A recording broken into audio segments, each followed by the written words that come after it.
nu er du jo så blevet uddannet som læge. Hvad synes du så nu er sværest og lettest? Den største udfordring i det her fag, det er jo egentlig oftest kommunikation, og det er jo hele tiden en masse mennesker, man møder, og det er ikke 2 konstellationer, som er ens.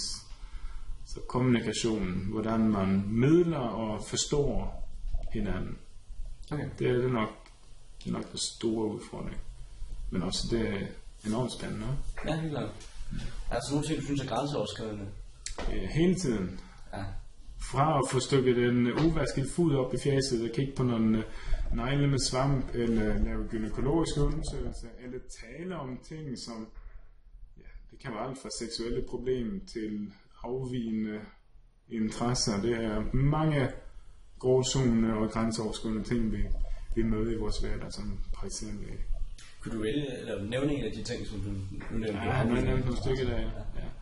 Jamen, det kan være en ældre kvinde, som var grædefærdig og var i dyb krise, fordi hendes nye kæreste havde forgribet sig seksuelt på hendes børnebørn, og hendes barn ville så ikke have noget med hende at gøre, hvis hun ikke tog afstand til ham. Det havde meget, meget svært at håndtere.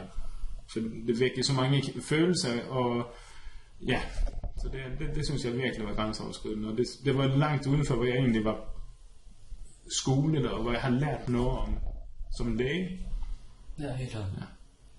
Okay. Ja. Jeg kan jo følge dig nu. Det var hårdt. Ja. Hvis du så skulle vælge, nu ved jeg godt, der er mange ting, hvis du skulle vælge én ting, du synes er mest spændende ved jobbet? Det er akutte situationer. Akutte situationer? Virkelig, hvor man er oppe på dupperne og virkelig skal tage den rigtige beslutning i et eksakt rigtigt øjeblik. Det kan være det kom ind, og hun til brystet, der faldt sammen med hjerteinfarkt. Svært ved at trække vejret. Det er virkelig spændende. Så mærker man fingeren på pulsen, man mærker, nu kan man gøre en forskel. Men det er også frygteligt. Ja, det kan gå galt. Ja. Det er virkelig. Har du prøvet, hvor det er gået galt før? På sygehuset, det kan jeg faktisk. Okay. Indtil videre. Heldigvis.